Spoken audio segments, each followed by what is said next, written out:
Bonjour les quatrièmes. Dans cette séquence, on va introduire le calcul littéral. C'est une séquence que j'ai beaucoup redouté de faire par correspondance, à distance, mais là on n'a plus le choix. C'est une leçon vraiment importante pour la troisième. Je vais vous demander d'être très attentif. Vous allez voir, ça n'est pas très compliqué, mais il faut comprendre. Alors pour faire ça, il faut qu'on revoie ce que c'est qu'une expression numérique, une expression littérale, plus communément appelée une formule. Alors il y a une toute petite nuance entre ces deux choses-là. Une expression littérale et formule, c'est pas tout à fait la même chose, mais on peut quand même retenir que c'est la même chose. C'est pas très grave et je vous expliquerai plus tard la petite nuance qu'il y a entre les deux. Alors voici une expression numérique, c'est une expression où il n'y a que des nombres et des signes d'opération. Une expression littérale, c'est une expression où il y a cette fois-ci des lettres, numériques comme nombre, littérales comme lettres. Pour calculer une expression numérique, on utilise les priorités opératoires, parenthèse, puissance, multiplication, division et enfin addition, soustraction. Si on observe cette expression, il y a des parenthèses, la multiplication est prioritaire dans les parenthèses, 4 x 4, 16, on remet ce qu'on n'a pas fait. On continue avec les parenthèses, 25 moins 16, ça fait 9, et on termine 2 x 9 égale 18. On a fait du calcul numérique. On a calculé avec des nombres. On a fait du calcul numérique. Maintenant, on va voir comment on utilise une expression littérale. Pour calculer avec une expression littérale, il faut nous donner, il faut qu'on connaisse la valeur de la lettre. Ici, par exemple, on va calculer pour x égale 5. Je vous rappelle la méthode qu'on avait vue au premier trimestre, on l'a souvent utilisée pendant l'année. En 1, il faut remettre les signes fois sous-entendus. Je vous rappelle, entre un nombre et une lettre, quand il n'y a rien sous-entendu, c'est un fois, on l'avait vu ça, depuis la 5e d'ailleurs. Ensuite, on remplace la lettre par la valeur donnée. J'ai réécrit la formule avec les fois sous-entendus. Et maintenant donc, on remplace la lettre x par la valeur donnée 5. À chaque fois qu'on voit x, on remplace par 5. Et enfin, on calcule en respectant les priorités. Ici, la puissance est prioritaire. 5 au carré, 25. On remet tout ce qu'on n'a pas fait. Ensuite, c'est les multiplications. Ce sont les multiplications qui sont prioritaires. 2 x 25, 50. 3 x 5, 15. On remet ce qu'on n'a pas fait. Et enfin, on termine. 50 moins 15, 35. Plus 1, 36. Ce que je veux vous faire remarquer, c'est que quand on utilise une formule, quand on la calcule pour une valeur donnée, au final, on fait du calcul numérique. C'est-à-dire, on a fait des calculs avec des nombres. On a certes eu une formule, une expression littérale avec des lettres, une expression littérale, mais on a remplacé les lettres par leur valeur numérique, le nombre correspondant, la valeur, et ensuite, on a fait les calculs avec des nombres. On a fait du calcul numérique. Cette fois-ci, on va passer au calcul littéral. Vous allez voir, il y a une grosse différence. Du calcul numérique, c'est du calcul avec des nombres. Du calcul littéral, ce sera des calculs directement avec des lettres. Alors, pour comprendre ça, imaginons un carré. Un carré, c'est défini par son côté. Si je veux calculer le périmètre du carré, la première méthode, c'est côté, plus côté, plus côté, plus côté. Les sixièmes font, encore beaucoup de sixièmes font ça. Côté, plus côté, plus côté, plus côté. Une deuxième méthode, c'est 4 fois le côté. D'accord ? Puisque tous les côtés ont la même longueur. Qu'on peut noter plus simplement, puisqu'on connaît l'histoire du fois sous-entendu, 4 côtés. Alors, c'est maintenant qu'on va vraiment parler de calcul littéral. Pour calculer le périmètre d'un carré, côté plus côté plus côté plus côté, et on a dit que c'était la même chose que 4 côtés. C plus C plus C plus C égale 4C.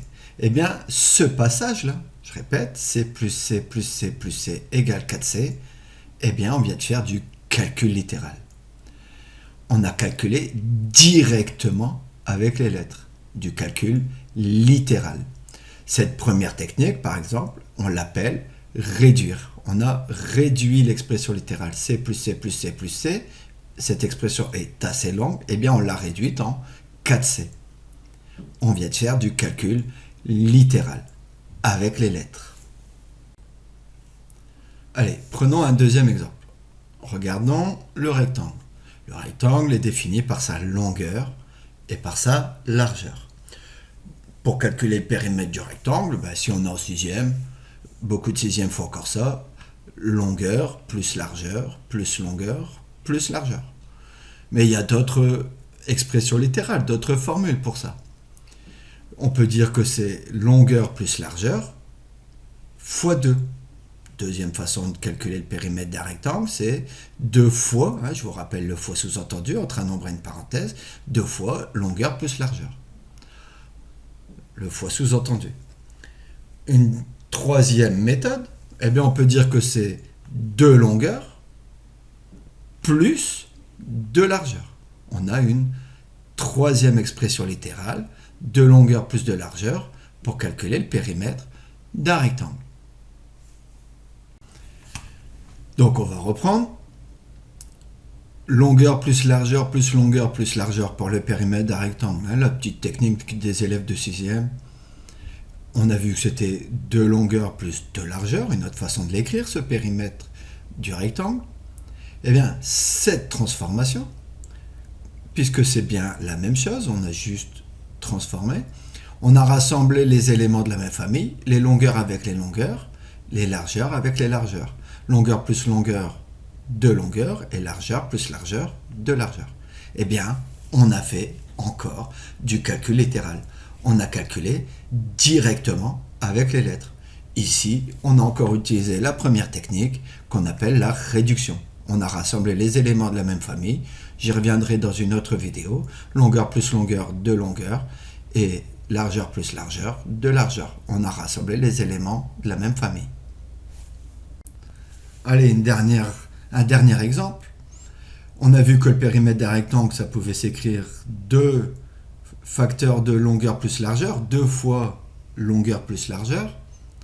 Et c'est la même chose que 2 longueurs plus 2 largeurs. C'est bien, ces deux expressions littérales sont bien équivalentes. Elles permettent toutes les deux de calculer la même chose, le périmètre d'un rectangle. Cette transformation d'écriture des expressions littérales, on a fait du calcul littéral. C'est-à-dire, on a calculé directement avec les lettres. On a fait 2 fois longueur, 2 longueurs, et 2 fois largeur, 2 largeurs. Cette technique-là, c'est une deuxième technique qu'on appelle développer. C'est du calcul littéral. Je fais le bilan. Le calcul littéral, c'est calculer directement avec des lettres, alors que le calcul numérique, c'est du calcul avec des nombres. L'objectif du calcul littéral, ça va être d'écrire des formules et surtout de les simplifier.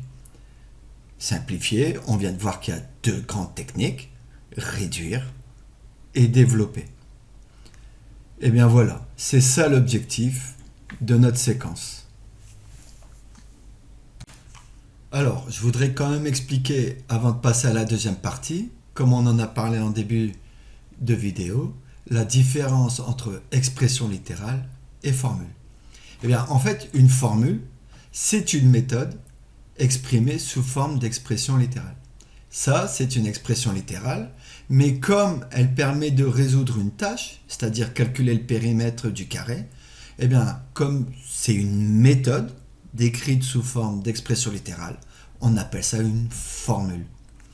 Ici, on a une expression littérale, mais on ne sait pas à quoi elle correspond. Elle ne me permet pas de résoudre une tâche particulière. On ne sait pas à quoi elle correspond.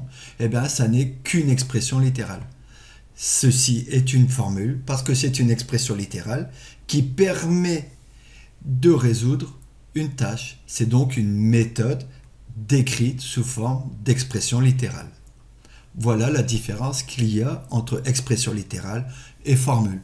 Après, si vous mélangez les deux mots, c'est pas très grave. Vous pouvez retenir une formule et expression littérale que c'est la même chose. Il y a une petite nuance, mais si on la saisit pas ou si on utilise une expression au lieu d'une autre, c'est pas très grave. On peut retenir que c'est la même chose. C'est pas embêtant.